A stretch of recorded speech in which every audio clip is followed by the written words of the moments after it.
at that moment in time, as we declared that, the next couple of weeks, Fremantle, round 22, 101-point loss. Freeze it here. During that week, it was pushed, the board decided that Adam Simpson would go. They had it back, you might remember they had a big meeting on the Saturday. Adam Simpson, as we saw in our opener, had said, I want to know, just tell me what you want to do. And Justin Langer drove that decision as much as anyone had to keep him as coach of the football club. Roll it through and we'll have the discussion in a second. So then from there, we saw at the start of the season, it was positive. They got the best player in the draft, Harley Reid. Pressure started to mount when they had another big loss. It's those big losses that kill you when you're a development coach. Sacked by the club yesterday on the 9th of July 2024. All right, guys, let's get stuck into it. First of all, let's get to that. I had to reconfirm today that our story was 100% right last year, and we wouldn't have gone with it otherwise. There was no reason other than to tell what was going on. And that is that they did decide after that 17-goal-in-a-row loss to Fremantle that it was time. My understanding was not only was it a paying out for 2 years, but also as a club, West Coast Eagles quite rightly sees itself as one of the premier clubs in the competition, and that they wanted to say, no, we're not going to have a knee-jerk reaction. They had it early in the week, they reconsidered the whole situation and went on. But ultimately, the decision had been made that Adam would finish at the end of that season. They played on, and here we are 12 months later. I don't think it would have been a knee-jerk reaction last year.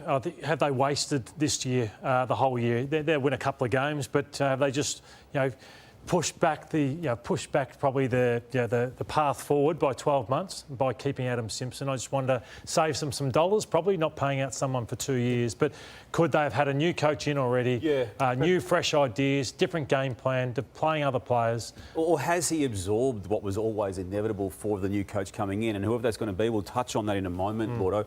But I feel staying for this 16 weeks that he has done, it's possibly protected that next person from those carnage of the 16 weeks in some respects. There was at all the discussions through there, the West Coast Eagles were absolutely aware that this year was coming.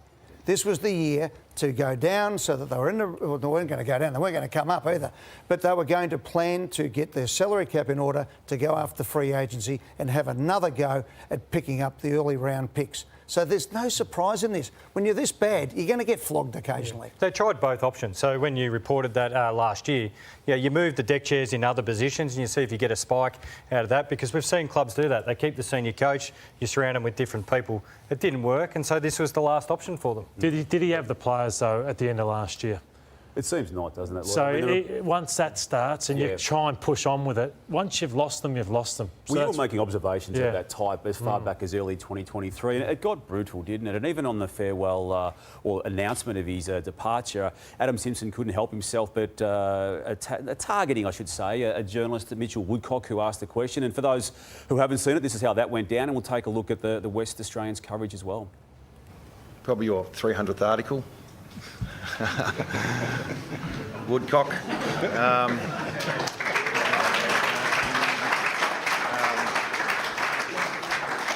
No, not really. It's what, and you guys can be cruel sometimes, really. I mean, you've got to keep that in check, because we're human and we have families.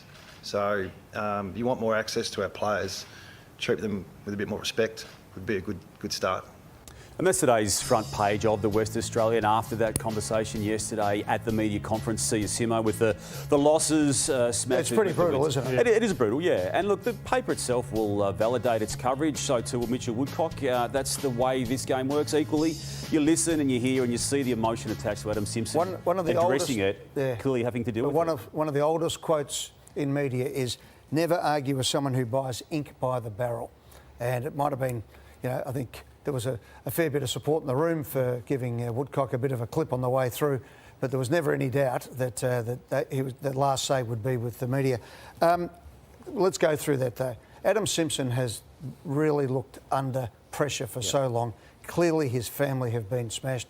You speak to Mick Malthouse when he was winning premierships at the West Coast Eagles and dominating football, how much of an impact it had on him and his family. It was the reason why I went after Mick, was because I thought he wanted to get out and come back to Victoria to come to Collingwood. It has been brutal though for him, let's be honest about it. Yeah. And again, I don't know what you expect from a coach when you see this. I agree with you though, Matt, that he's been done for a while. and maybe he was done this time last year. Yeah, Jimmy, Jared Schofield now officially takes over as of this Sunday. Adam Simpson today has formally declined the offer that Don Pyke made to him yesterday about coaching one more time. That's not happening. So he's now got a 7-week window to stake his claims. How does he do that, lined up with the club's needs in this period? Yeah, it's fascinating, Damo, because obviously the club will want to have a plan, whether to play all the young players, see them in different positions, but you've got to feel for Schofield as well, because he'd be wanting to press his claims as a senior coach. So it'll be a constant battle of where do I want to move the magnets, or do I want to have my imprint of the way I play the game? But then the club will be pushing, no, we want to see this player play here. So he'd be concerned, will it damage his reputation going forward? He's been incredibly successful in the waffle. He won 3 flags for Subiaco, so he's got good feeling over there in the West as it is. If they play the kids, as everyone's saying that he played Darling and a few other things, he being Simpson, they'll get smashed. You can't put these young guys out there. You know, it's one thing saying play all the kids. The last thing you want to do is get them out there and get their heads kicked in week after week. I mean, there is a balance. And, I mean, they just didn't have the players to be able to even balance. He'll clearly be under instruction to do things like that, though. Yeah, from who, though? Well, from CEO, from list management, from football manager, all sorts of stuff. But, again, he'll be wanting to press his case, if it's not at West Coast, somewhere to be a senior coach. The problem with these situations is caretakers often do well. And yeah, we've seen it. We've seen it with Rhys Shaw. We've seen it with David Teague. And it's a sugar hit all the time. And there'll be... Players will just play reinvigorated footy. It wouldn't surprise me if they win one in the next few weeks and all that. But often it'll never go to the. Damo, if they were making decisions pretty much to sack him 11 months ago, yeah, they've had some thoughts about who would come in. Well, they have, and the initial thought was to get Don Pyke in as coach, at least have a conversation around that. Now, Don Pyke decided to become CEO, but Don Pyke, premiership player at the Eagles, 1992-94, that man first on screen there, Dean Cox, a man he had a relationship as an assistant coach at the Sydney Swans with. So he's seen him firsthand, hasn't he? He's seen him firsthand, and the conversation last year, Ed, when you were reporting about the issues with Nisbet and Simpson itself, were to have Pyke take over as coach with Cox as his incumbent, and to then take over from him. And now that conversation will be revisited. These are other West Coast Eagles and WA connected people. Josh Carr, Fremantle connected, but now currently working beneath Ken Hinkley. But just on the Sydney Swans situation with Dean Cox, he's been there since 2017.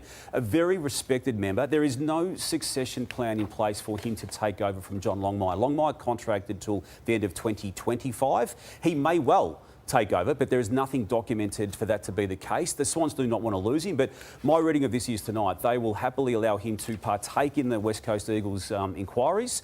They don't want to lose him. They'll try and convince him to stay, even if the job is offered to him. But at this stage, no succession plan, as there was for Longmire, to take over from Paul Roos. So, guys, what's the knock-on effect on other clubs? This is always, there's one domino goes, and then generally there's the few that go with it. Well, yeah, if it's reported what was correct, was Collingwood, when they were searching for their coach, by them approaching Sam Mitchell, did that force Hawthorn's hand? And you touch on you touch on Dean Cox and a couple of those guys who are senior coaches who would probably be thinking, would they be next in line at the club they're at? So that might force the hand of a club. Yeah, look at some of the other clubs, Eddie, that you just mentioned, the domino effect. Well, it's Sydney Swans and Dean Cox. So I'll watch his space on this. If Dean Cox doesn't go for the job, I'm thinking that even though there's a plan in place, so I wouldn't. If he comes out in the next week and says no, I've decided I'm happy in Sydney, wouldn't surprise me. That's a domino with Dean taking over in a year or so's time. Josh Carr, imagine they'd say we want Josh Carr to go for it. Well, what do Port Adelaide do in that situation?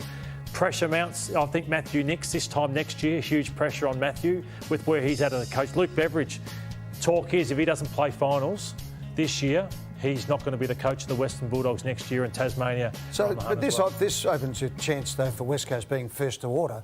They could look at all those blokes. Yeah, they could. You know, if you thought Luke Beveridge was a good coach and might be the right person, or even Ken Hinkley, you'd be ringing them right now saying, righto, you're at the end of your tether here. It'll be Don Pyke, though, controlling this from the outset. They may well go through the rigmarole of getting a headhunting firm in, but it'll be Don Pyke's decision to make. Why have you got an executive and a board if you want to go getting a headhunting group to try and find... Headhunters can't find CEOs for businesses properly, far less find a football And will coach. other coaches think... If Dean is interested, because Don's a massive fan, people you speak to around City, he's a massive fan of Dean Cox. How would other coaches feel? If Dean wants it, is there any point going for it? Because I think that'll also be a situation. Well, as I said before, if they think Dean Cox is the man, go get him. Go get him, And then don't worry about it and don't waste everyone's time. Just do it, make the announcement. Dean Cox can coach alongside Sydney in the run home. He can walk and chew gum. He's a sophisticated man. Just remind people too, these conversations were effectively had this time last year when Don Pike was approached alongside Dean Cox. So all they've done is really stop the conversations back in August and September of last year, and let's revisit them now. Maybe I'm just an old schooler, but these conversations have been happening already. Don't think yesterday that he got sacked and now we're going to get a new coach. They've known for 12 months. If they haven't been lining somebody up, then they are derelict in their duty, and then the board should be sacked. And I don't think that's the case. What's your feel on Dean Cox, Damo? Yeah. Is your view that he wants to coach the Sydney Swans? Yeah, he does. Yeah. He does want to coach the Sydney Swans. He doesn't have that arrangement in place. He's been there since 2017. So does John Longmire, though, doesn't he? Yeah, well, he does until the end of 2025. Now, he only signed that deal at the start of 2023, so that was coming off a grand final performance the previous season. He's got his head around that. He's been there himself. This is his 14th year. He's been at the club 10 years beyond that as an assistant But he's only coach. 53. He's only 53 himself. He's Dean coaching Cox a is team on 42. top of the ladder that Yep. seems to have a very good long window of opportunity. And just to back over that, look, the Swans absolutely love him, do not want to lose him, but they're not going to change their plans, as Hawthorn did, as Jimmy alluded to, when Sam Mitchell made it aware to them that Collingwood was going to go for him. You're Don Pike. Who do you hire? Well, Dean Cox is the man, yeah. Damo? Dean Cox. Well, I'll go with the majority here, Dean Cox. He's the man if he's available. If he wants to do it, job's his, you reckon? Yeah, I do. Okay, Yeah. fair enough.